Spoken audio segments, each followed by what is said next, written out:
ট্রাম্পের নির্দেশনার পরও গাজায় হামলা চালিয়েছে বর্বর ইসরায়েল। নিরীহ ফিলিস্তিনিদের হত্যা অব্যাহত রেখেছে ইসরায়েল। গত ২৪ ঘণ্টায় ইসরায়েলি বোমা বর্ষণে অন্তত ৭০ জন ফিলিস্তিনি নিহত হয়েছেন। ফিলিস্তিনি স্বাধীনতাকামী সংগঠন হামাস এই বর্বরতার নিন্দা জানিয়েছে। অভিযোগ তুলে বলেছে, ইসরায়েলি যুদ্ধবাজ প্রধানমন্ত্রী বেনিয়ামিন নেতানিয়াহু গাজার বেসামরিক নাগরিকদের ওপর হামলা কমানোর যে বক্তব্য দিয়েছেন সেটা নিছকই মিথ্যাচার। ৫ অক্টোবর রোববার বার্তা সংস্থা মেহের হামাসের বিবৃতির বরাত দিয়ে এক প্রতিবেদনে এ তথ্য জানিয়েছে। বিবৃতিতে হামাস বলেছে, ইসরায়েলি দখলদার বাহিনী গাজা উপত্যকার বিভিন্ন স্থানে ভয়াবহ অপরাধ ও হত্যাযজ্ঞ চালিয়ে যাচ্ছে। শুধু আজ সকাল থেকেই হামলায় ৭০ জন ফিলিস্তিনি নিহত হয়েছেন, যাদের মধ্যে নারী ও শিশুও রয়েছে। সংগঠনটি একে রক্তাক্ত উস্কানি আখ্যা দিয়ে বলেছে, এটি দখলদার সরকারের প্রতারণা ও ভণ্ডামির বহিঃপ্রকাশ।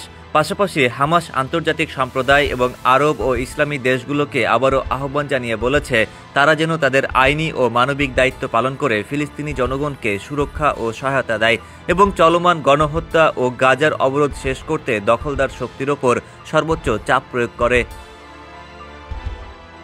এছাড়াও হামাস বিশ্বজুড়ে স্বাধীনচেতা মানুষদের প্রতি আহ্বান জানিয়ে বলেছে, তারা যেন ফিলিস্তিনি জনগণের প্রতি সংহতি আরও জোরদার করে এবং দখলদারদের গণহত্যা ও সম্মিলিত শাস্তি নীতির বিরুদ্ধে চাপ সৃষ্টি করে।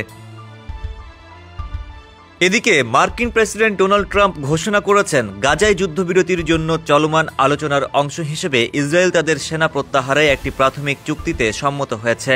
ট্রাম্প তার সোশ্যাল মিডিয়া প্ল্যাটফর্ম ট্রুথ সোশ্যালে লিখেছেন, এই প্রস্তাব হামাসের কাছে পৌঁছে দেওয়া হয়েছে।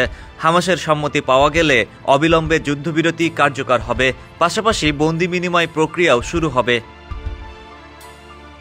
তিনি আরও বলেন, এই পরিকল্পনা পরবর্তী ধাপের প্রত্যাহারের শর্ত তৈরি করবে এবং সংঘাতকে এই ৩ বছরের বিপর্যয়ের অবসানের দিকে নিয়ে যাবে।